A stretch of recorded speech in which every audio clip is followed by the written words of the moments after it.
ओम Shanti. Good morning angels. 8/5/2026 के मुरली में मीठे बाबा बोले, मीठे बच्चे जी बाबा, अभी तुम क्षुद्र घराने से निकल ब्राह्मण घराने में आए हो। बाप ने ब्रह्मा मुख से तुम्हें एडॉप्ट किया है, तो इस खुशी में रहो। तो बाबा ने बोला भी क्षुद्र घराने, क्षुद्र बाबा किसको बोलता है? बॉडी कॉन्शियस को, है ना। जो शरीर और रोल से जो मन पहचान बना लिया है उसको बाबा बोलता है क्षुद्र। और मन जो है आज तमो प्रधानता में चला गया है। लेकिन बाबा ने बोला कि अब तुम ब्राह्मण घराने में आ गए हो, यानी ये कॉन्शियसनेस जाग गई है, ये मन जो है जागृत हो गया है ना। और कैसे ये मन जागृत हुआ है? इसको अपना ट्रू नेचर पता चला है कि मैं शरीर और रोल नहीं हूँ, आत्मा हूँ। वो ब्रह्मा, बाप ने ब्रह्मा मुख से जो तुम्हें अडॉप्ट किया, यानी निराकारी कॉन्शियसनेस का ज्ञान, सुप्रीम सोल का हायर एनर्जी का नॉलेज ज्ञान जिस मन में इमर्ज हुआ है ना, उस मन जिस मन में इमर्ज हुआ है ना, उस मन से जो ज्ञान निकला है ना, जिसके मुख से ज्ञान निकला उसको हम ब्रह्मा कहते हैं। और उस ब्रह्मा से जो ज्ञान निकला पूरे विश्व में फैला, और उस ज्ञान से बाबा ने हम सारे बच्चों को एडॉप्ट किया, जो बच्चे अपने को जो है शरीर और रोल में रहते हुए आत्मा समझते हैं, है ना।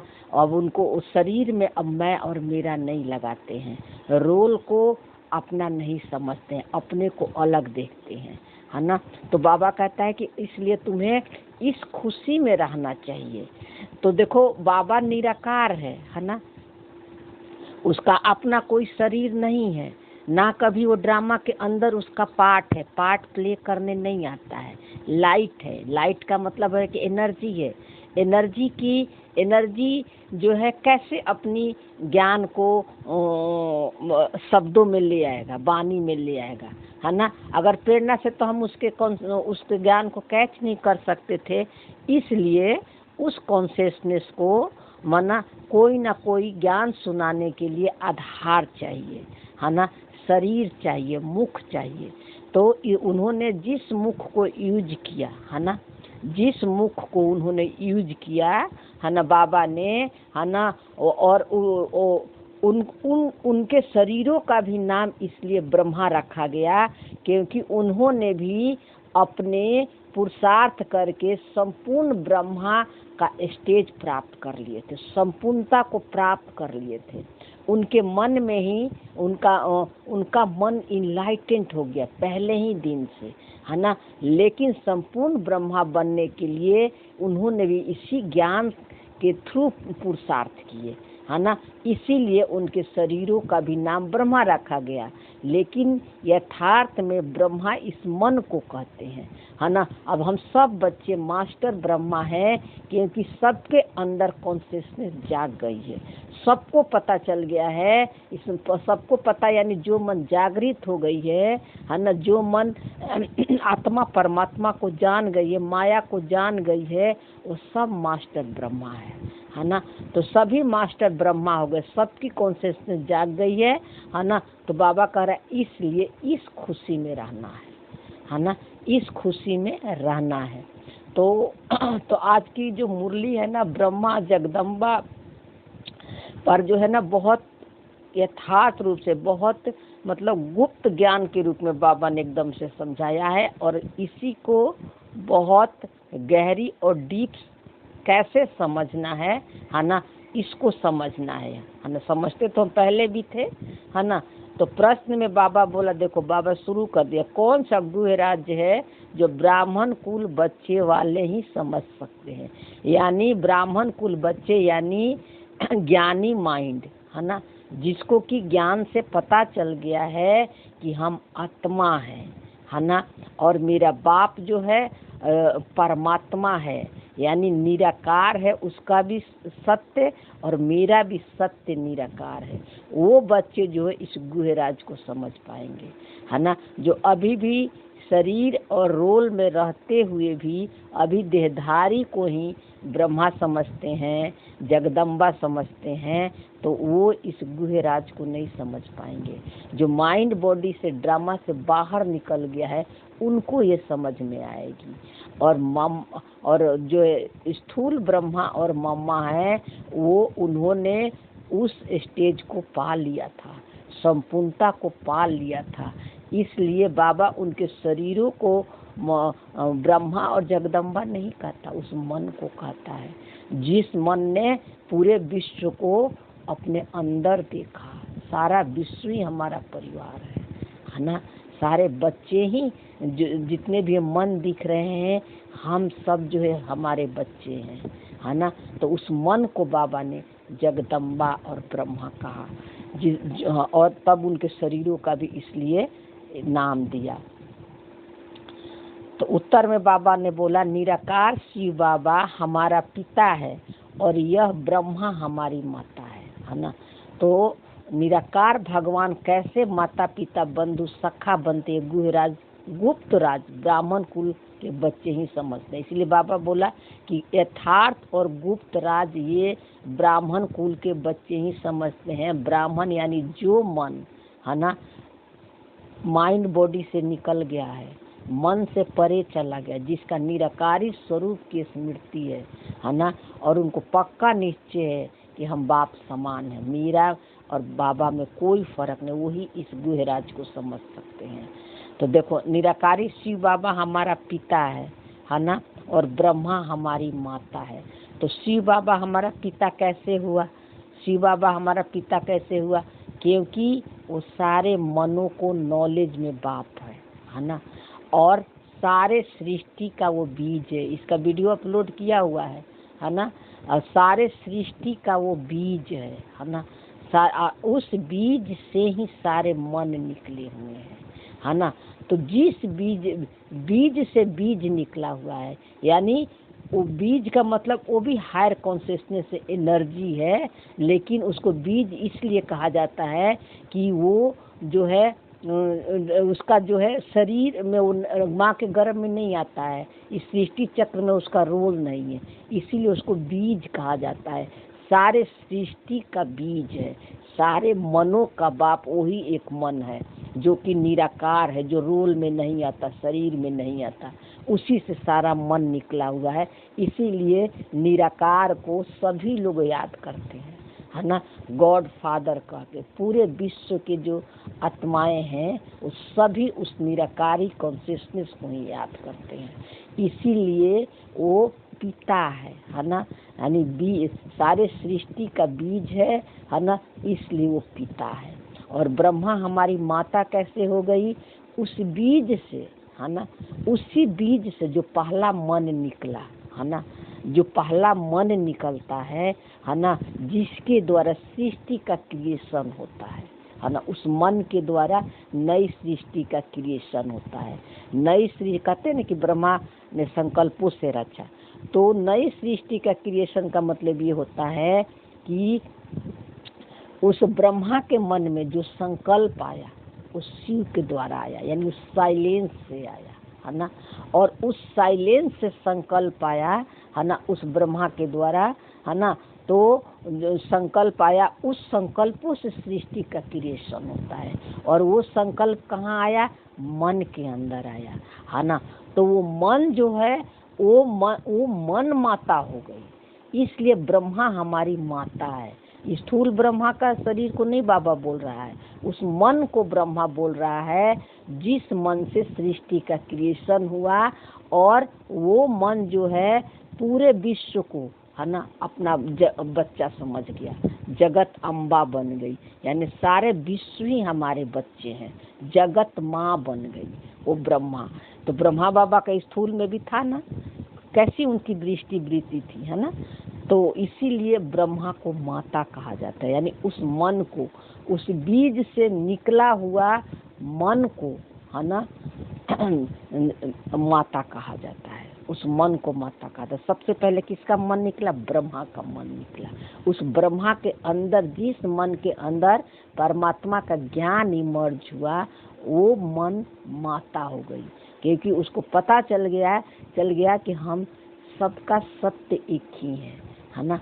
हम सब जो है उसी कॉन्शियसनेस से कंबाइंड है, उसी से हम सबका मन निकला हुआ है ना। हमारे और जो और सब दूसरे जो ये मन सब शरीर दिख रहा है, ये सब कोई अलग नहीं है, ये सब तो एक्टिंग करने के लिए मिला हुआ है। लेकिन यथार्थ में ये सब जो है हमारे मैंने पूरी सृष्टि के जितने भी ये मन है, जितने जो कि कठपुतलियाँ दिख रही है, वो सबको जो है बाबा अपने बच्चा समझते थे, है ना। बच्चा समझते, जगत माँ बन गए थे, उनकी दृष्टि आत्मिक बन गई थी। अब सबको आत्मा देखना ही, है ना, वो माता का रोल है ना, सिर्फ माता का रोल है। इसलिए ब्रह्मा हमारी माता हो गई। और निराकारी भगवान कैसे माता पिता बंधु सखा बनते हैं? तो निराकारी स्मृति में सारे रिश्ते जो है ना, हमारी जो है बाबा के साथ है। वो बंधु भी है, सखा भी है ना, सारे रिश्ते हैं हमारे उसके साथ। निराकारी कॉन्शियसनेस में, सकारी में तो अलग अलग रिश्ते हैं, भाई अलग है, दोस्त अलग है, माँ बाप अलग, लेकिन निराकारी कॉन्शियसनेस में सारे रिश्ते उसके साथ हैं। और बंधु सखा कैसे हो गया? बंधु बाबा कई बार बोलता है ना, ये ब्रह्मा तुम्हारा बड़ा भाई है। कई बार बोलता है कि मैं भी तुम्हारा बड़ा भाई हूँ, तत्वम, तुम भी माता पिता हो। क्योंकि बाबा जो है सृष्टि का तो बीज है, लेकिन मनुष्य रूपी सृष्टि का क्रिएशन जो है हमारे मनों के थ्रू करवाता है ना। इसलिए बाबा कहता है कि तत्वम, तुम जो क्रिएट करते हो तो तुम वो तुम्हारे बच्चे हो गए, तुम भी माता पिता हो गए, है ना। तो तुम भी माता पिता हो गए, तो माता तो बंधु, इसलिए बाबा बोला बंधु भी है, सखा भी, तो आत्मिक दृष्टि से, है ना, वो भी तो आत्मा ही है ना, वो भी तो आत्मा है ना। लेकिन जो है, और हम भी आत्मा ही हैं, दोनों मन ही है ना। लेकिन चूंकि वो उसका जो है उस दृष्टि से निराकारी स्वरूप के स्मृति से हमारा भाई हो गया, आत्मा भाई हो गए, है ना। लेकिन वो सुप्रीम भाई हुआ, उसका रोल नहीं है, उसका पार्ट नहीं है इस ड्रामा के अंदर, है ना। लेकिन निराकारी स्वरूप के स्मृति में मेरा बंधु भी है, सखा भी है, कोई भी रिश्ता आप उससे जोड़ सकते हो। और सखा मतलब दोस्त भी है, क्योंकि उससे हम सारी बातें बता दे सकते हैं। वो बातें बता देंगे जो कोई देहधारी दोस्त से नहीं बता सकते हैं, जैसे कृष्ण और सुदामा का जो मिसल आप को समझते हो, है ना। तो इसलिए जो है वो हमारा सखा भी है। कैसे सखा है? कि वो सारे हमारे बुराइयां को ले लेता है। कोई आपकी बुराइयां लेगा, कमी कमजोरी को लेगा। हम बाबा को देख के हल्के हो जाते हैं, है ना। जैसे कि सुदामा को दिखाया था ना कि एक मुट्ठी चावल वो छुपा रहे थे। एक मुट्ठी चावल छुपाने का मतलब क्या? उन्होंने सारी जो ब्राह्मण होने के बाद भी, है ना, इतना शरीर और रोल में वो फंसे हुए थे, अपने को नीचा समझते थे, भगवान को ऊंचा सुदामा समझता था। इसलिए भगवान ने उसके सारे कखपन ले लिया। कृष्ण ने एक मुट्ठी चावल को भी उसने स्वीकार कर लिया। उसका मतलब छोटी छोटी जितने भी कमी कमजोरी बुराइयां हैं सबको वो ले लेता है ना। और उसके वो ले लेता है ना, बाकी कोई नहीं लेगा। इसीलिए परमात्मा को माता पिता बंधु सखा सब कहते हैं। तो इसीलिए बाबा बोला कि इतनी गहरी राज ब्राह्मण कुल बच्चे ही समझ सकते हैं, और वो बच्चे समझ सकते हैं जो अपने को मन से अलग कर लिए हैं, रोल के मन से अलग कर लिए, साइलेंस में रहते हैं और सब कुछ होते हुए देख रहे हैं, है ना। वो बच्चे इस गुहराज को समझ सकते हैं। उसमें भी जो दैवी कुल में उच्च पद पाने वाले होंगे वही ये राज के यथार्थ रीति समझेंगे। यानी दैवी कुल में उच्च, जिसकी समझ जितनी सूक्ष्म रूप से होगी, यथार्थ रूप से होगी जो है ना, जो कि तो वही जो है इस ज्ञान को अच्छी, इस राज को अच्छी रीति समझ सकते हैं। नहीं तो हम पहले उच्च पद का मतलब यही होता है कि आप माइंड बॉडी से परे हो, साइलेंस में हो, और जो है तो साइलेंस में हो तो आपके अंदर ही से ये सब समझ निकलेगी, है ना। अभी भी जो रोल को ठीक करने में लगे हुए हैं तो वो जो है वो कॉन्शियसनेस के अंदर से ज्ञान नहीं निकलेगा, क्यों नहीं निकलेगा? क्योंकि रोल को हम ठीक ही नहीं कर सकते। उससे अलग हो जाना, अलग देखना, ये है दैवी कुल में उच्च पद पाने वाला, है ना। रोल कैसा भी हमारा चल रहा है, उससे अपने को न्यारे और प्यारे देखना। तो जब ये मन साइलेंस में अधिक से अधिक साइलेंस में रहने का जो पुरुषार्थ कर रहे हैं निराकारी स्वरूप के स्मृति में और साक्षी दृष्टा वाला, वो मन जो है उच्च पद पाने का अधिकारी बनेगा। वही इस चीज को समझ सकता है। उच्च पद मतलब हायर सोच, ऊंची समझ, ज्ञान की क्लियरिटी। ओम शांति। बच्चे बैठे हैं, समझ रहे हैं कि हमारा बाप दादा आया हुआ है। बच्चे माने वो मन बैठा हुआ है, ये मन सुन रहा है इस मुरली को। अब इस मन जागृत हो गया तो इसको पता है कि मेरा बाप दादा आया हुआ है। बाप मतलब निराकारी कॉन्शियसनेस यानी शिव बाबा, और दादा का मतलब ये होता है कि दादा मतलब ये मन, है ना, ये मन। और किसका मन? यहाँ बाप दादा ब्रह्मा बाबा को कह रहे हैं कि उनका मन जो है संपूर्णता को प्राप्त कर लिया था, है ना। तो बाप और दादा अब दोनों एक हो गए, दोनों अलग नहीं है ना। तो बाबा बोला कि बच्चे यहाँ बाप दादा के सम्मुख बन गए हैं। तो बाप तो इकट्ठा हो जाता है ना, दादा के साथ है। तो जब कॉन्शियसनेस जाग जाती है, पता चल जाता है कि हमारा जो ये रोल का जो मन है वो निराकार से ही निकला हुआ है ना। तो अब हम जो है अलग नहीं अनुभव करते हैं, है ना। अब हम जो है परमात्मा के साथ, बाप दादा के साथ कंबाइंड का अनुभव करते हैं, क्योंकि अपने को जो पुराना रोल है उससे अलग कर लिए हैं, है ना, अलग कर लिए। निराकारी स्वरूप की स्मृति में रहना ही बाप दादा के साथ इकट्ठा होना, है ना। तो कहेंगे बाप दादा आए हुए हैं, तो वो टीचर भी है। बाप दादा के बिगड़ तो कुछ बता नहीं सकते, तो बुद्धि चलनी चाहिए। तो बाप दादा वो निराकारी कॉन्शियसनेस का ज्ञान जो है ये वो कैसे बताएगा, है ना। यानी इस दादा के मुख को ही यूज किया, यानी ब्रह्मा बाबा के मुख को ही यूज किया, है ना। तो इसीलिए बाबा बोला कि बुद्धि तुम्हारी चलनी चाहिए। तो अब आप भी मास्टर ब्रह्मा बन गए हो, तो आपको आपकी भी कॉन्शियसनेस जो है आपके अंदर से ही आपको समझ देगी। किसको समझ देगी? इस मन को देगी समझ, है ना। इस मन को समझ देगी। जो भी ज्ञान की आपकी समझ आ रही है, जो समझ रहे, आपकी कॉन्शियसनेस जाग गई है, और आपकी कॉन्शियसनेस जागने से ही ये इतनी सूक्ष्म और गहरी ज्ञान आपको समझ में आ रहा है। ये नहीं कि कोई ज्ञान सुना रहा है और सुनने वाला, दोनों अलग नहीं है। सुनाने वाला कितना भी समझाए, अगर सुनने वाले की कॉन्शियसनेस जागृत नहीं होगी तो वो नहीं समझ पाएंगे। इसलिए सुनने और सुनाने वाले दोनों एक ही हैं। जो सुनाते हैं वो भी समझ रहे हैं, जो उनकी भी कॉन्शियसनेस जाग गई है, जो सुन रहे हैं उनकी भी कॉन्शियसनेस जाग गई है। दोनों मास्टर ब्रह्मा है। क्योंकि बाबा बोला कि क्योंकि इसके लिए बुद्धि चलनी चाहिए, क्योंकि यह नई बात है तो ज्ञान काल में याद करते हैं। बाबा कहते हैं लेकिन ये नई बात है, कहीं शास्त्रों में ये बात नहीं लिखी हुई है। इसलिए बाबा कहते हैं कि अज्ञान काल में ही ये मन भगवान को याद करते रहता है।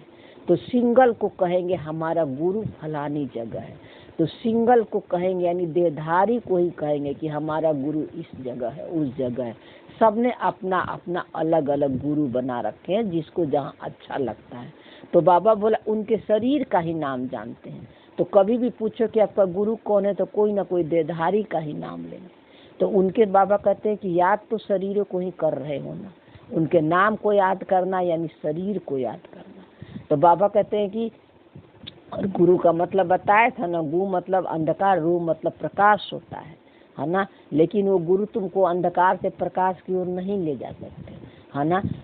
इसलिए बाबा कहता है कि हमारा बाबा हमारी माँ फलानी जगह है। इसलिए बाबा बोला कि फिर जो देहधारी गुरु को जब याद करते हैं तो कोई उनसे पूछे तो क्या बोलेंगे? मेरा बाबा मेरी माँ इस जगह है। अपने देहधारी माँ बाप को ही वो याद करते हैं। और यहाँ इस जगह का भी नाम बताएंगे। यानी टाइम स्पेस में पूरी तरह फंसे रहते हैं, माइंड बॉडी में ही फंसे रहते हैं, है ना। किसी भी देहधारी गुरु को अगर याद करोगे, है ना, और तो आप जो है अपने ही शरीरों में और फंसे रहोगे, है ना, कभी निकल ही नहीं पाओगे। इसीलिए निराकारी बाप को याद करना है, जिसका कोई शरीर नहीं है, संकल्प नहीं है, थॉट नहीं है, फीलिंग नहीं है, एकदम साइलेंस, है ना, उसको याद करना है। याद नहीं करना है, उस स्मृति में टिक जाना है। तो बाबा ने बोला मनुष्यों ने फिर शॉर्ट में लिख दिया है, मनुष्यों ने जो बनाया है उनमें कुछ ना कुछ रॉन्ग है। तो बाबा ने कहा कि मनुष्यों ने जो कुछ बनाया है, जिसको गुरु बनाया है, उसमें कुछ ना कुछ रॉन्ग है ना।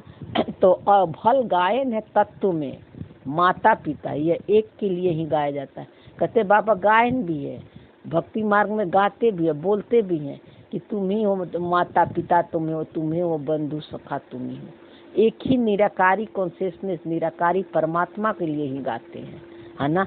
तो लेकिन उनको समझ नहीं है ना। तत्व मतलब गाते हैं एक ही को, है ना, लेकिन उनको समझ नहीं है तत्व में कि तुम भी तो माता पिता हो ना, तुम्हारी भी तो क्रिएशन है ना। लेकिन वो उस बात को समझते नहीं है। बाबा बोला था एक मुरली में कि तुम भी माता पिता हो, है ना। तभी तो, और वो कौन माता पिता है, क्योंकि मनुष्य सृष्टि का क्रिएशन तो हमारी मनों के थ्रू का रहता है। तो इस सृष्टि में जो भी आपको इतने सारे दिख रहे हैं, ये सब आप ही की क्रिएशन है, आपका मन ने क्रिएट किया है इनको। इसलिए बाबा कहते हैं कि तुम भी माता पिता हो। तो ब्रह्मा के लिए भी नहीं गाया जाता है, उनका नाम रूप बुद्धि में नहीं आता। ब्रह्मा के लिए भी नहीं कह सकते माता पिता। ये ब्रह्मा भी मन है ना, मन का स्टेज है। न विष्णु न शंकर के लिए गाते हैं, गाते तो हैं तुम माता पिता हम बालक तेरे। तो ये भी बुद्धि ऊपर जाएगी। गाते हैं माता पिता हम बालक तेरे, है ना, तेरे कृपा से सुख घनेरे। और कहाँ उनकी दृष्टि जाती है? ऊपर। भगवान ऊपर रहता है। ऊपर रहने का मतलब सबसे हायर स्टेज, ऊंची कॉन्शियसनेस वाला को भगवान कहते हैं। इसीलिए उनकी ध्यान ऊपर जाती है। लेकिन श्री कृष्ण को याद कोई कर न सके, याद फिर भी निराकार को करेंगे। क्यों? क्योंकि श्री कृष्ण कोई देहधारी है ही नहीं, देवता, है ना। श्री कृष्ण ये मन का स्टेज है ना। और श्री कृष्ण जब ये कॉन्शियसनेस जाग जाते हैं तो श्री कृष्ण जो है सत्यु का फर्स्ट प्रिंस है। उनका अपना घर परिवार बच्चे हो गए, है ना। उनका पार्ट जो है, उस मन का पार्ट जो है ड्रामा के अंदर है। तो वो मन जो है ड्रामा से जीरो पहचान बनाकर, है ना, तो पहचान बनाकर तब जो है वो परमात्मा समान बनता है वो मन, कृष्णा कॉन्शियसनेस, है ना। तो फिर इसका पाठ जो है इस साकारी दुनिया में ही खुलता है ना। तो इसीलिए बाबा कहते हैं कि इस निराकार याद श्री कृष्ण को ही निराकार को कहेंगे, उसी की महिमा है। तो बाप समझाते हैं यहाँ जब बैठते हो तो लौकिक संबंध में बुद्धि योग निकाल परलौकिक बाप को याद करो।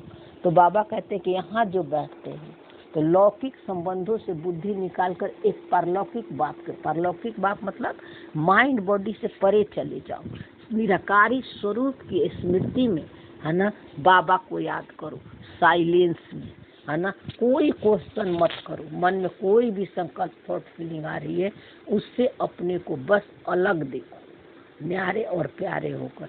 ये है परलौकिक बाप को याद करना, है ना। तो इस समय यह सम्मुख है। बाबा बोला इस समय तुम सम्मुख बैठे हो, यानी जब निराकारी कॉन्शियसनेस की स्थिति में माइंड बॉडी से परे होकर जब तुम मुरली सुनते हो तो तुम बाबा के सम्मुख हो, बाबा के साथ कंबाइंड हो। भक्ति मार्ग में जो गाते हैं तो आंखें ऊपर करके कहते हैं तो तुम माता पिता हो, भगवान माता पिता हो, हे भगवान का याद करते हैं। बाबा कहते हैं कि भक्ति मार्ग में भी भगवान को याद करते हैं लेकिन आंखें उनकी ऊपर रहते हैं, ऊपर देखते हैं कि भगवान कोई ऊपर है। अब इसी देखो इस साकार मुरलिया में बहुत सारी विस्तार की बातें होती है ना, लेकिन स्थिति बनाने के लिए ज़्यादा पॉइंट नहीं है, बहुत कम पॉइंट है। और उस पॉइंट को जो, उस ज्ञान को जो अप्लाई करेंगे, धारणा करेंगे ना, तो ये सब अपने आप समझ में आने लगती है। तो बाबा बोला भगवान जब कहते हैं तो शिवलिंग को याद नहीं करते, तोते मिसल ऐसे गाते रहते। भगवान तो कहते हैं याद करते, लेकिन फिर भी शिवलिंग को याद नहीं करते। शिवलिंग के देख के उनके मन में क्वेश्चन ही नहीं होता है कि ये इनका तो कोई नाक मुंह नहीं है, कोई शरीर नहीं है, ये पत्थर की मूर्ति है, तो इसका क्या भाव है, कभी उनके मन में क्वेश्चन नहीं आता है। तोते के मिसल सिर्फ शिवलिंग शिवलिंग करते रहते हैं। तो लक्ष्मी नारायण के लिए भी ऐसे नहीं कर सकते, वो तो महाराजा महारानी है। लक्ष्मी नारायण को भी वो नहीं कर सकते, क्योंकि लक्ष्मी नारायण कौन है ना, वो भी मन का ही स्टेज है ना, तो नहीं कर सकते। तो वो तो महाराजा महारानी है। यानी महाराजा महारानी का बताए थे ना एक इसमें बाबा कराया था रिकॉर्डिंग, महाराजा महारानी यानी जब ये मन जो है 100% जब इसकी जीरो पहचान हो जाती है ना, और जो है तब इस मन का जो है पाठ जो है महाराजा महारानी वाला सत्युग में खुलता है, और पहले नंबर में महाराजा महारानी आते हैं है ना। तो जब ये माने मन जो है ये राजा के सीट पर बैठ जाता है, उसको पता चल जाता है कि हम क्या राजा है, राजा मेरा संपूर्णता को जो मन प्राप्त कर गया है ना, तो वो मन महाराजा महारानी का उसका पाठ सत्युग में खुलता है, और उस मन से का जो क्रिएशन होगा है ना, वो सब प्रजा होंगी। यानी जो भी उसके संकल्प आएंगे उस महाराजा महारानी के अंदर, उस सारे संकल्प सत्व प्रधान होगा, तो वो संकल्प होगी प्रजा। तो बाहर में जो और इमेज आएगी है ना, आएंगे तो वो सब भी सत्व प्रधान ही होंगे। महाराजा महारानी के द्वारा जो संकल्प क्रिएट किया जाएगा, और उस समय जो इमेज बाहर में आएगा है ना, जो मन बाहर में आएगा शरीर लेकर है ना, वो सब सत्व प्रधान होगा है ना। इसीलिए क्योंकि 100% जो है ये मन सत्व प्रधानता को प्राप्त कर लिया है, तो उसकी क्रिएशन भी सब सत्व प्रधान वाली होगी, उच्च पद वाले होंगे, उच्च स्थिति वाले होंगे सब। इसीलिए सत्युग में संख्या कम दिखाया हुआ है। तो बाबा कह रहे हैं कि वो जो प्रजा आएगी जो तुम्हारे संकल्पों के थ्रू, जैसे संकल्प आया तो माता पिता का इमेज, माता की इमेज आएगी, फिर माता आएगी तो बच्चे का इमेज आएगा, बच्चे आएंगे, तो वहाँ सत्युग का जो क्रिएशन होगा वो आपके संकल्पों के थ्रू होगा। तो जो संकल्पों के थ्रू होगा तो जो बाहर में इमेज आएंगे है ना, बच्चे के रूप में, माँ के रूप में, पिता के रूप में, भाई के रूप में, बंधु के रूप में, हर मनों का अलग अलग जो है क्रिएशन होगी, और जो है वो सब जो है वो बच्चे यानी वो मन जो है आपको माता पिता कहेगा है ना, जो आपकी क्रिएशन है ना। तो बाबा बोला उनका बच्चा भी उनको माता पिता कहेगा, भगवान नहीं कहेगा, बंधु नहीं कहेगा है ना। तो भक्त लोग गाते हैं पतित पावन, परंतु ये बुद्धि नहीं आता कि शिवलिंग होगा, ऐसे ही सिर्फ कह देते हैं हे भगवान, हे भगवान। किसने कहा, किसको कहा, कुछ भी पता नहीं। तो हे भगवान करते तो हैं, लेकिन मुख ही बोलते रहता है ना। लेकिन हे भगवान ये मन बोलते रहता है। लेकिन क्योंकि ये मन इतना क्षुद्र हो गया तमो प्रधानता में कि उसको पता ही नहीं है कि भगवान कौन है, अज्ञानता के कारण। तो अगर यह ज्ञान होता, अगर बाबा कहता है इसलिए बाबा बोला कि अगर यह ज्ञान होता कि मैं आत्मा हूँ, उनको बुलाता हूँ, तो ये समझे कि वो निराकार परमात्मा। अगर वहाँ ज्ञान होता, समझ हो जाती उनको है ना, कि वो निराकारी कॉन्शियसली हमारा पिता है ना, जो कभी भी शरीर और रोल में नहीं आता। इसीलिए शिवलिंग को मनुष्यों के रूप में देवी देवताओं की तरह नहीं दिखाया हुआ है ना। वो मन का स्टेज है, वो सुप्रीम सोल है, वो निराकारी मन सागर है ना। और सागर से ही सारे लहरें निकली हुई, सारे बूंदे बनी हुई, सारे मन बने हुए। लेकिन कैसे बने हुए बूंदे लहरें? पानी से ही तो बने हुए हैं ना। तो वही बूंदे और लहरें, बर्फ भी बना हुआ, ये पिघलेंगे तो पानी ही तो हो जाएंगे ना, तो दोनों एक हो जाएंगे है ना। तो इसीलिए बाबा बोला कि उसको याद नहीं करते है ना, ले बुलाते तो सब है, उनका रूप ही है लिंग। यथार्थ कोई बाप को याद नहीं करते, उनसे प्राप्ति क्या होगी? इसीलिए बाबा कहते हैं कि यथार्थ रूप से याद नहीं करते, इसीलिए जो सुख और शांति का अनुभव होना चाहिए परमानेंट, है ना, किसी भी विपरीत परिस्थिति में भी अनुभव नहीं कर पाते, है ना। वो जो है मुख से ही सिर्फ याद करते हैं, साकारी रूप में ही भगवान को याद करते हैं। तो बाबा बोला कब होगी यह कुछ भी नहीं जानते, और कब होगी ये पता भी नहीं है। तो बाबा बोला तुम भी नहीं जानते थे, हम भी जानते थे, कुछ भी नहीं जानते थे, जीरो पहचान था, है ना। तो बाबा कहते तुम भी नहीं जानते थे, अभी तो बाप के बने हो ना, तो तुम जानते हो कि हमको शिव बाबा ने ब्रह्मा द्वारा अपना बच्चा बनाया। तो जो मन जागृत हो गया, जिसको अपना ट्रू नेचर का पता चल गया है ना, उसको उस मन को पता है ना, कि भगवान निराकारी कॉन्शियसनेस सुप्रीम सोल ही हमारा पिता है, और कभी हमसे अलग नहीं हुआ, और वो अविनाशी पिता है। बाकी पिता तो शरीर वाले तो चेंज होते रहे, ये पिता कभी चेंज नहीं होता है। इसीलिए बाबा बोला कि ब्रह्मा द्वारा अपना बच्चा बनाया, ज्ञान से अपना बच्चा बनाया, ज्ञान से तुम्हारी कॉन्शियसनेस जाग गई है ना। तो तब इसलिए मैं तुम्हें बच्चा बनाया हूँ। तो यह ब्रह्मा माँ है, इस ब्रह्मा माता द्वारा शिव बाबा ने एडॉप्ट किया, इसीलिए ये ब्रह्मा माँ है। और इसलिए इस ब्रह्मा माँ के द्वारा मैंने तुमको एडॉप्ट किया, यानी जिस मन से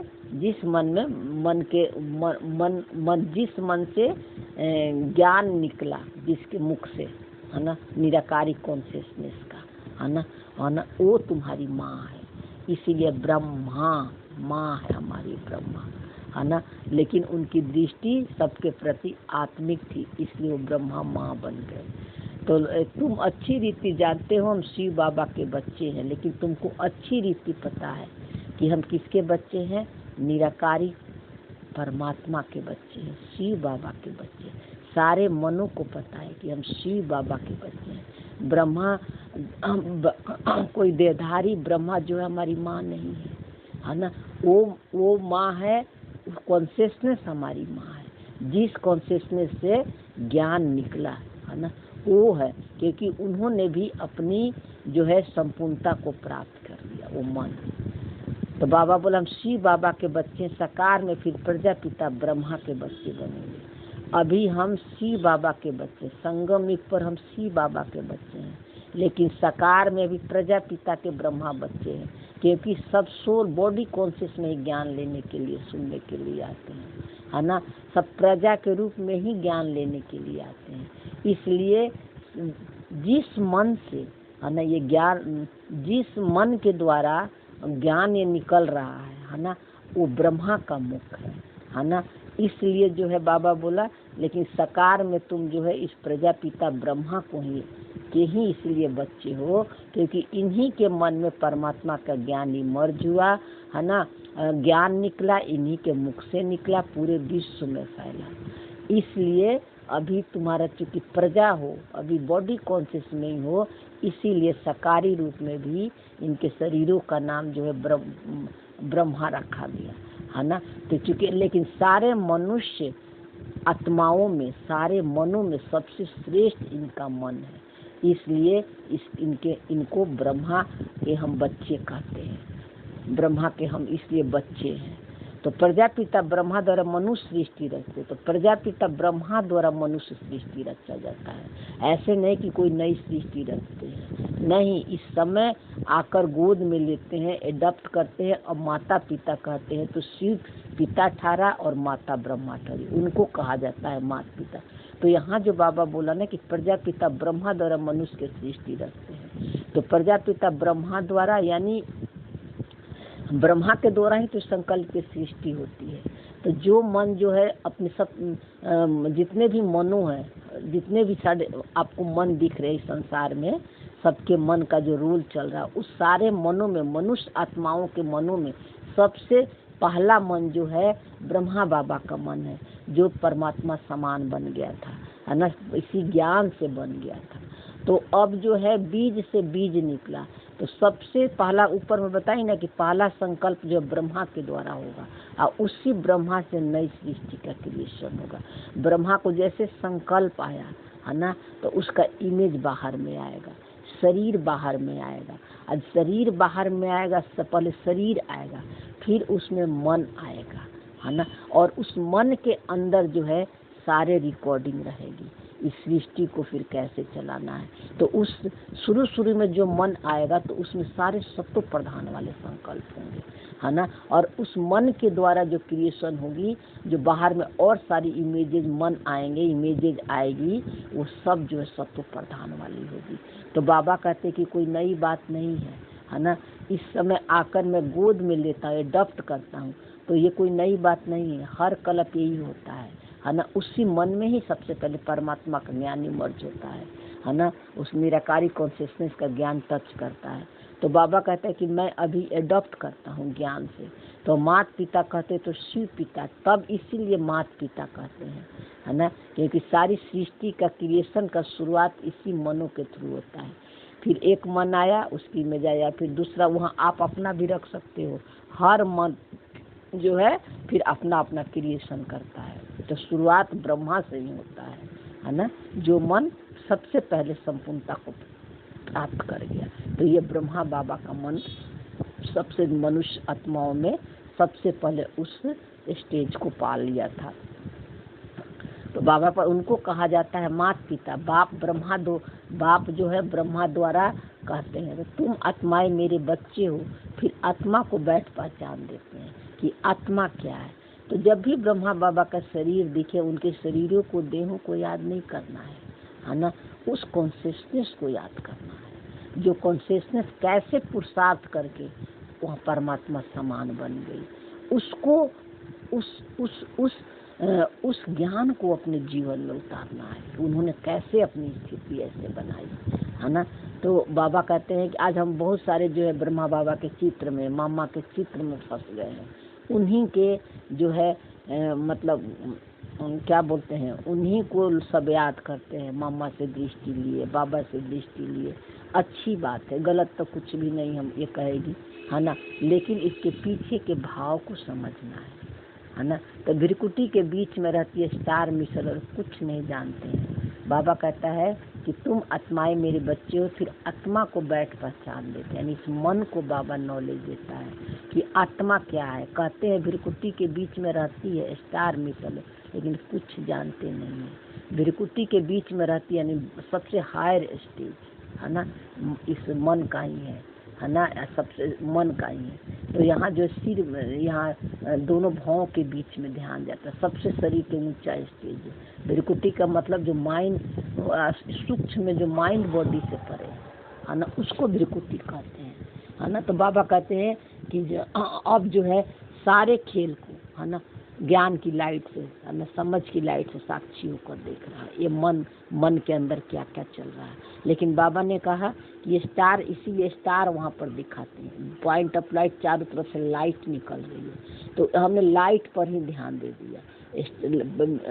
स्टार का मतलब होता है जिसकी कोई कथा कहानियाँ नहीं है। लाइट की कोई कथा कहानी, लाइट एक एनर्जी है ना। और उस एनर्जी से सारे मनों का खेल चलता है, उसके अंदर से सारे संसार का खेल चल रहा है।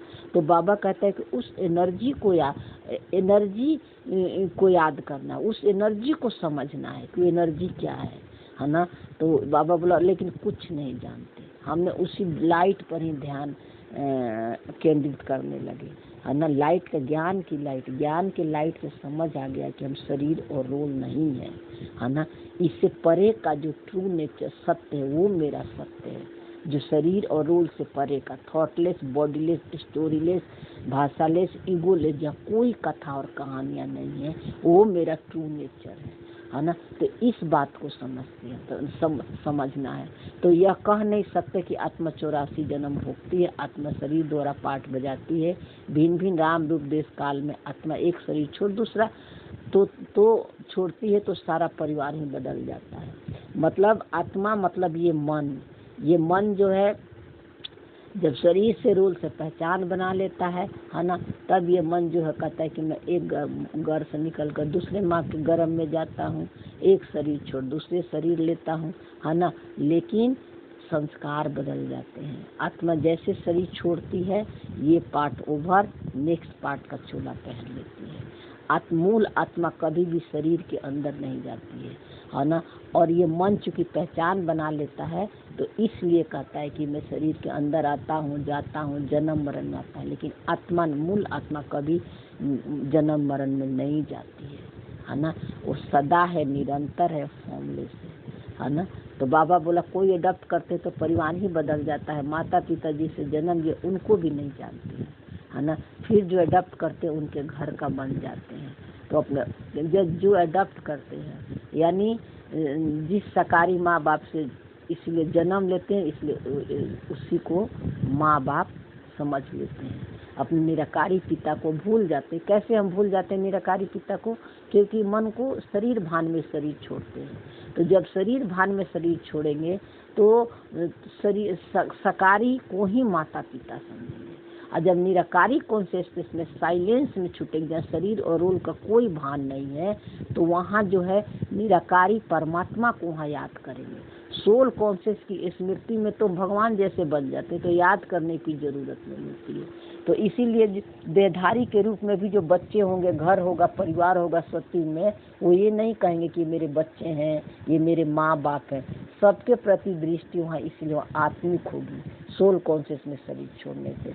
और बॉडी कॉन्शियस में शरीर छोड़ने से जो है सकारी माँ बाप को ही हम माता पिता कह देते हैं। इसीलिए हम फंस जाते हैं और अपने ट्रू को, सत्य को भूल जाते हैं, परमात्मा को भूल जाते हैं। लेकिन परमात्मा हमेशा हमारे साथ है।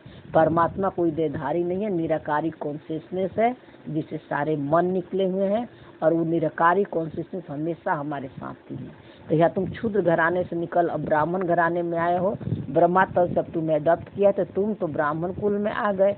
यह बातें शास्त्रों में नहीं लिखी हुई है, इसीलिए इस ज्ञान को लोगों को अलग लगता है, क्योंकि शास्त्रों में ये सब बात नहीं है। यह समझाया जाता है, लिखने से कोई समझते नहीं है। अभी तुम बच्चे जानते हो। तो अभी बाबा बोला अभी तुम बच्चे जान गए हो, यानी ये मन को पता चल गया है कि जो है मेरा ट्रू नेचर निराकारी है, परमात्मा समान है, विचार रहित है। तब उस स्मृति में रहकर यही सारा दिन पुरुषार्थ करना है, मन को साक्षी कर देखना है कहाँ कहाँ मन फंस रहा है, कहाँ कहाँ मन अटैच है ना। तो उससे अपने को अलग करना है, ठीक है। और बाबा ने जगदम्बा के भी बारे में बताया है। तो जगदम्बा कौन है इसके देखेंगे, और कोई गहरी पॉइंट होगी तो इसको हम अपलोड कर देंगे यूट्यूब पे। फिर बाबा धारणा की पहली पॉइंट पे बाबा ने बताया स्वयं में धारण करने वाले दूसरों को कराने के लिए सवेरे सवेरे उठकर बाप की याद में बैठना है। तो स्वयं में ज्ञान प्रैक्टिकल है। जब तक इस ज्ञान को यूज नहीं करेंगे है ना, खुद मंथन चिंतन करके, खुद रीड करके मुरली है ना, अपना नहीं बनाएंगे, तब तक जो है ज्ञान आपका अपना नहीं बनेगा। आपको खुद ही मंथन चिंतन करना पड़ेगा, क्योंकि बाबा सिर्फ हमें समझ दे रहा है कि तुम निराकारी स्वरूप के स्मृति में रहो, साइलेंस में रहो और मन के सारे खेल को देखो। ये सब कैरेक्टर है, सब खेल खेलने के लिए मिला हुआ। तो जितना जितना हम साक्षी होते जाएंगे है ना, अलग जैसे जैसे रोल से शरीर से न्यारे होते जाएंगे, तो आपके अंदर ही से आपको ज्ञान की समझ खुलती जाएगी, आपके अंदर ही से सारी क्लियरिटी आने लगेगी है ना। तो इसीलिए बाबा बोला कि दूसरों स्वयं को धारण करो, पहले स्वयं ऐसी स्थिति बनाओ, आत्मिक दृष्टि रोल से अलग होने का, दूसरों को भी इसी दृष्टि से देखो। तो सवेरे सवेरे उठकर बाप को याद करना नहीं, सवेरे सवेरे उठकर का मतलब कि सारा दिन अपने, जब सूक्ष्म ज्ञान में है तो सारा दिन सवेरे सवेरे तो जो करते ही हैं, लेकिन सारा दिन अपने मन को अटेंशन रखते हैं और मन में जो कुछ भी चल रहा है सिर्फ देख रहे हैं, कोई क्वेश्चन नहीं, आ रहा जा रहा, जो जरूरत है उसको यूज करते, जो नहीं है आ रहा जा रहा है। उस समय हम अपना चेक करते कभी मन में कहाँ कहाँ मन जो फंसा हुआ है। तो ये है सवेरे सवेरे उठकर, माने सारा दिन जो है कॉन्शियसनेस जाग गई है, तो उसके लिए रात और दिन नहीं है, 24 आवर जो है अपने मन को साक्षी होकर देख रही है ना, और अपने को भी रोल से डिटैच कर रही है, दूसरे को भी इसी दृष्टि से देख रही है। तो ये प्रैक्टिस करना है कि जब हम सभी आत्माएं एक हैं, संपन्न और संपूर्ण है, हम सबका कैरेक्टर चल रहा है, सबका कैरेक्टर में अलग अलग रोल मिला हुआ है, सब अपना अपना रोल कर रहे हैं, कोई गलत नहीं है, सबको आत्मा देखना है, ये प्रैक्टिस करनी है। फिर दूसरी पॉइंट में बाबा ने बोला लौकिक संबंधों से बुद्धि योग निकाल, लौकिक संबंधों से एक बुद्धि योग निकाल, परलौकिक बाप को याद करना है। तो लौकिक संबंधों से बुद्धि निकालने सबको आत्मा देखना है ना। आत्मिक दृष्टि सभी के, नहीं कि मेरा बेटा है, बेटी है, बहन है, भाई है। प्रैक्टिकल जीवन में तो यूज थोड़ा करना ही पड़ता है, लेकिन अंदर से आपको पूरी अटेंशन रहना चाहिए, है ना। बच्चे मम्मी मम्मी चिल्ला रहे तो याद दिलाओ मम्मी थोड़े मम्मी का रोल प्ले कर रहे हैं। कोई दीदी कह रहा है तो दीदी का रोल प्ले कर रहे हैं।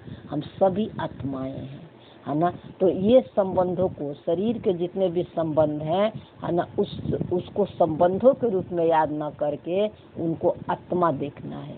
ये है लौकिक संबंधों से बुद्धि निकाल कर एक परलौकिक बाप को याद करना है, यानी निराकारी स्वरूप की स्मृति में टिक जाना है। मन में आ भी रहा है तो उससे अपने को अलग करके निराकारी स्वरूप की स्मृति में टिक जाना है। तो बाप से जो ज्ञान मिला सुनकर सबको सुनाना है, यही तुम्हारा जो आपको समझ मिल गई है, दृष्टि मिल गई है ना। तो ये दृष्टि से सबको आत्मा देखना है, सबको रोल से अलग देखना है, न्यारे और प्यार सबको संपूर्णता में देखना है। यही हमारी अभी संगम युग पर धंधा है। पहले तो हमारी स्थिति बने ना, तब तो हम दूसरों को भी सुनाएंगे। हम खुद ही रोल में शरीर में फंसे हुए, दूसरों को ज्ञान सुनाएंगे, है ना। सूक्ष्म ज्ञान में सुनाने का कुछ रह ही नहीं जाता है। बाकी ड्रामा में जिसका पाठ है वो सुना भी सकता है ना, ड्रामा देगा तो। लेकिन सूक्ष्म ज्ञान में बस आत्मिक दृष्टि हो जाना चाहिए और सबको रोल से न्यारे और प्यारे देखो और खुद को भी देखो। वरदान में बाबा बोला समाने की शक्ति द्वारा एकमत का वातावरण बनाने वाला दृष्टान रूप भव। देखो समाने एकमत का वातावरण, तो एकमत का वातावरण क्या, आत्मिक दृष्टि से जो कुछ भी दिख रहा है आपको, है ना, बाहर में, है ना, उसका सारा संकल्प जो है आपके मन के अंदर चलते हैं, मन में विचार होते हैं। जो ये 5 कर्म इंद्रियां बाहर में अनुभव करती है, बाहर की स्थूल चीज़ों को, भौतिक चीज़ों को, संबंधों को, उसका विचार आपके मन के अंदर चल रहा है। और उस समय जो मन के अंदर जो चल रहा है ना, उससे अपने को अलग देखना। ये मन क्या दिखा रहा है, कहाँ कहाँ जो है ये मन जो है हमें फंस रहा, अटैच है, अभी इसका मोह है। कितना ये मन उदास हो रहा है, कितना मन ये दुखी है। ये मन के एकदम गहराई में चले जाओ और सूक्ष्म से सूक्ष्म दिखता है। मन उदास हो जाता है, कई बार ये मन जो है चिड़चिड़ाहट में भी आ जाता है, कभी इसको रोने का भी मन करा। उसको अलग होके देखो, अपना सत्य लाइट साइड को, कोई क्वेश्चन मत करो वहाँ पे, है ना। सिर्फ सब कुछ होते हुए देखो, है ना। इससे दृष्टान रूप बन जाएंगे, क्योंकि दृष्टा और दृश्य भी आत्मा के लिए नहीं है। अगर दृष्टा बनकर सारे दृश्य को देख रहे हैं और कह रहे कि ये मैं नहीं हूँ, मैं नहीं हूँ, मैं नहीं हूँ, जो संकल्प, तो ये भी जो है वो भी जो है हमारा सत्य स्वरूप नहीं है ना। वो भी जो है परमात्मा समान नहीं बने हैं। अभी इस दृष्टा और दृश्य के लिए हम पुरुषार्थ कर रहे हैं। जो भी दिख रहा है उसको साक्षियों के देख रहे हैं। लेकिन अगर तो धीरे धीरे हमको दृष्टा और दृश्य से भी ऊपर जाना है, परे जाना है, जहाँ कोई संकल्प थॉट फीलिंग नहीं है। तो जितना हो सके हर संकल्प को सिर्फ देखो, कोई क्वेश्चन नहीं। बाहर के भी सीन को सिर्फ देखो, बस देख रहे, कोई क्वेश्चन नहीं, किसी की कोई डिफरेंस नहीं, कोई भिन्नता नहीं, है ना। तो इससे दृष्टा और दृश्य का भान भी खत्म हो जाता है। तो इसके लिए समाने की शक्ति चाहिए, है ना। सबको विशेषता को देखना है, भी आत्मा देखना है, उनकी कमी कमजोरी को नहीं देखना, न उनकी विशेषता को देखना है कि किसी की विशेषता दिख रहा है तो वो भी ड्रामा का दिया हुआ है, कमी कमजोरी भी ड्रामा ने एक्टिंग में दे रखा है। लेकिन हम सबका स्वरूप जो है एक ही है, मूल स्वरूप। तो इसमें बाबा बोला उदाहरण में, जैसे जो एक जैसे मन के हैं, एक की ही लगन है और एक रस स्थिति में स्थित एक की मत पर चलने वाले हैं। आपस में संकल्पों में भी एक मत है, वही माला में पिरोए जाते हैं। तो बाबा ने मन का माला, वो जो माला बनाते हो मन का माला है ना। तो बाबा कहते हैं कि सबका एक ही क्या लगन है, सब आत्माएं हैं और एक ही स्मृति में रहते हैं कि संपन्न और संपूर्ण है। सबकी मत एक है है ना। लेकिन आपस में संकल्पों में तो भिन्नता है ना। हर मन का जो है अलग अलग संस्कार है। सब मन एक जैसा एक रस स्थिति में तो नहीं टिक सकते, है ना। कोई मन जो है 100% तो अभी नहीं कहेंगे, कोई मन जो है 80% डिटैच हो रहा है, कोई 70%, कोई 50, कोई 40, कोई 30, है ना। सब मनों का अलग अलग स्टेज है। लेकिन माला बनती है सारे कई मोती को मिलाकर, सारे मनों को मिलाकर माला बनती है ना। लेकिन सारे मनों में का संस्कार अलग अलग है। लेकिन उन सारे संस्कारों को न देखकर उनको आत्मा देखना, है ना, उनको रोल नहीं देखना, है ना। तो वो मन जो है बाबा के गले की माला बनेंगे और उस मन को पिरोया जाता है। जो सारे मनों के अंदर अलग अलग जो संस्कार हैं उसको न देखकर आत्मा देखते हैं, है ना। तो वही माला में फिर पिरोए जाते हैं। लेकिन सब नंबर बार होंगे, इसमें एक जैसा नहीं होगा। लेकिन एकवत का वातावरण तब बनेगा जब समाने की शक्ति हो। लेकिन ये वातावरण तब बनेगा, है ना, जब आप किसी के कमी कमजोरी को देखकर, है ना, उसको जज नहीं करते, उस पर क्वेश्चन नहीं करते। कोई क्रोधी है, लोभी है, कोई भी गलत काम अच्छा काम कुछ भी कर रहा, आपके मन में कोई क्वेश्चन नहीं आ रहा उसके प्रति। आत्मा दिख रहे हो, क्योंकि आपको पता है ये सब एक्टिंग में मिला हुआ है। तो ये समझ से समाने की शक्ति आ जाती है। उसके प्रति ईर्ष्या भाव देश नहीं रहता है। आत्मा है ना, ये स्मृति आ जाती है। तो यदि कोई बात में भिन्नता हो जाती है तो उस भिन्नता को समाओ। बाबा बोला अगर कोई बातों में कोई संस्कार ऐसे हैं जो कि भिन्नता दिख रही है, यानी उनका रोल ही दिख रहा है ना, तो बाबा कहते हैं उस रोल को मत देखो, सोल को देखो, इसको समाओ, आत्मा के संपूर्णता पर लाइट शाइन करो। तब आपस में एकता से समीप पाएंगे और सबके आगे दृष्टांत रूप बन जाएंगे। तब आप जो है एकता से समीप आएंगे, है ना। तो एक रस में आएंगे, है ना, वननेस में आएंगे, वननेस के समीप आएंगे। तब दृष्टा शब्द भी खत्म हो जाएगा, दृष्टा और दृष्टि भी खत्म हो जाएगा। सिर्फ है होने का एहसास, शुद्ध मैं, बस मैं हूँ, सब कुछ हो रहा है, ये भान हो जाएगी। बाहर में जो सब कुछ दिख रहा है, सुन रहा है, वो देखते हुए सुनते हुए भी आपके मन में कोई संकल्प नहीं चलेगा, सिर्फ देख रहे हैं। तो स्लोगन में बाबा बोला हर संकल्प वाणी और कर्म में रूहानियत धारण करो तो सर्विस में रौनक आ जाएगी। देखो बाबा क्या बोल रहा है। बाबा बोला हर संकल्प वाणी और कर्म में रूहानियत धारण करो तो सर्विस में रौनक आ जाएगी। सर्विस में रौनक का मतलब कि सेवा में रौनक आ जाएगी। सेवा में रौनक का मतलब कि तुम बाप समान वाली जो तुम्हारी गुण और क्वालिटी है वो अनुभव करोगे, खुशी और शांति का अनुभव करोगे, तुम्हारे विचारों में नम्रता और मधुरता आएगी, है ना। तो इसके लिए हर संकल्प वाणी और कर्म में रूहानियत, जो भी संकल्प थॉट फीलिंग आ रहे हैं उससे चाहे अपने को उससे अलग कर लो, माइंड बॉडी से परे चले जाओ, है ना। साइलेंस का सीट ही जो है रूहानियत का धारण करवाती है। लेकिन यहाँ पर एक चीज समझना है कि ज्ञान की जब हमारी अच्छी क्लियरिटी है, सूक्ष्मता में है, तो हमारे व्यवहार में भी नम्रता कुशलता आना चाहिए। ये नहीं कि ज्ञान की तो हमारी अच्छी क्लियरिटी, अच्छी समझ है, ये अलग चीज़ है और स्थिति बनाना अलग चीज़ है ना। तो ज्ञान के कितनी भी क्लियरिटी हो, है ना, लेकिन अगर व्यवहार में मधुरता, नम्रता में कुशलता नहीं आ रही है तो वो लास्ट तक जो है ना, हम जो है ये माया हमें खींच लेगी, है ना। इसलिए आनी चाहिए व्यवहार में भी, है ना। ये बहुत ज़रूरी है इसको समझना, ये है ना। ये नहीं कि ज्ञान की क्लियरिटी है, बार बार संस्कार नहीं चेंज हो रहा है और बार बार हम अपने को याद दिला रहे हैं कि मैं तो संपन्न और संपूर्ण आत्मा हूँ, है ना। ये ड्रामा में रिकॉर्डिंग नहीं, धीरे धीरे जब हम प्रैक्टिस करते हैं तो व्यवहार में भी वो चीज़ें धीरे धीरे आने लगती है। तो ये आप अपना अनुभव करके देखो। अव्यक्त इशारे में बाबा बोला अचल अडोल एक रस स्थिति का अनुभव करो। तो कोई भी दर्दनाक सीन देखते हो तो नथिंग न्यू, जिन्हें ये नथिंग न्यू का पाठ पक्का ये घबरा नहीं सकते। तो कोई भी दर्दनाक सीन आ रही है तो उसको नथिंग नहीं, कल पहले भी आया था, है ना, और ये जो है अभी भी आया हुआ, पहले भी हमने इसको क्रॉस किया था। अब आपको समझ मिल गई है ना कि अब क्या समझ यूज करोगे इसको क्रॉस करने के लिए।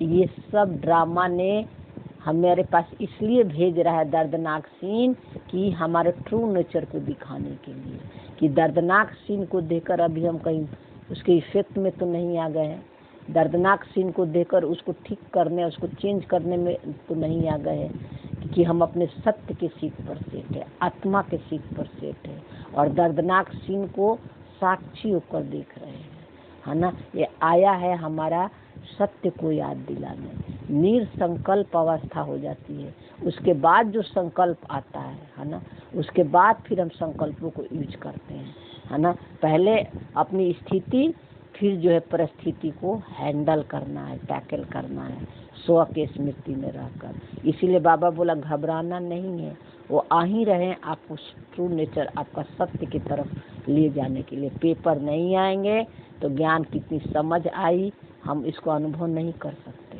तो ड्रामा आपको प्रैक्टिकल सब कुछ करवाएगा, तब आपको न्यारे और प्यारे बनाएगा, तब आपको सत्व प्रधान वाले संकल्प देगा। तो क्या हुआ, कैसे हुआ, यह हुआ, समाचार सुनते देखते भी ड्रामा की बनी हुई भाभी की शक्तिशाली बन देखते, औरों को भी शक्ति देते चलो। तो बाबा बोला इसी तरह किसी के भी रोल को देख रहे हो, बाहर में कोई सीन सीनरी देख रहा है, आंधी आ रहा, तूफान आ रहा, भूकंप आ रही है, युद्ध चल रही है, लड़ाइयाँ चल रही है, बाबा कहता है कि सबको ड्रामा में सबका ये रोल दिया हुआ है, सब अपना एक्टिंग कर रहे हैं, सबका अपना अपना पार्ट है। तुम सबको आत्मा देखो, है ना, आत्मिक दृष्टि रखो, ये सब कैरेक्टर है। जैसे कलकत्ता में देखो अभी क्या हो रहा है, तो कैरेक्टर ही तो चल रहा है ना, रोल ही तो चल रहा है ना सबका। तो उसको देखते हुए आप देखो कि आपकी स्मृति क्या है ना। हम तो यही कहते हैं कि उनका भी एक्टिंग है, उनका भी एक्टिंग है, दोनों अपना सब अपना अपना एक्टिंग कर रहे हैं, है ना। तो इसलिए बाबा कहते हैं कि तुम्हारी जो है तब अगर ये दृष्टि से हम देखते हैं तो दोनों को शक्ति मिलती है ना। जो आत्माएं आपको गलत दिख रही है उसको भी पावर मिलती है अपने गलती से डिटैच होने, क्योंकि हमारे ही तो सब क्रिएशन है ना। तो जो आपकी क्रिएशन होगी और ये दृष्टि होगा तो कैच करेगी, है ना, वाइब्रेशन है ना। तो दुनिया वाले घबराते और आप एक रस स्थिति में उन आत्माओं को शक्ति दो, यही आपकी उनके रोल को न देकर आत्मा पर लाइट शाइन करो। और ये सब कैरेक्टर है, सब एक्टिंग में चल रहा, कोई गलत नहीं है, सब संपन्न और संपूर्ण है। तो ये है अन्य आत्माओं को शक्ति भरना। तो जो भी चाहे किसी का कैसा भी रोल चल रहा है, तो जो भी संपर्क में आए उसे शक्तियाँ का, शांति का दान देते चलो। तो जो भी संपर्क में आए, तो जो आत्मिक दृष्टि में तो सारे हमारे संपर्क में जो भी आपको दिख रहा सबको आत्मा देखो, है ना, और उनके सत्य पर लाइट शाइन करो। यही है शक्तियों को और शांति को दान देना। रोल को मत देखो, रोल को देखना ही जो है ये सबसे बड़ा कर्म बंधन है ना, क्वेश्चंस करना, ठीक है। इसलिए कोई क्वेश्चन नहीं, ना अपने रोल पर ना दूसरे के रोल पर। ओम शांति। थैंक यू बाबा, शुक्रिया।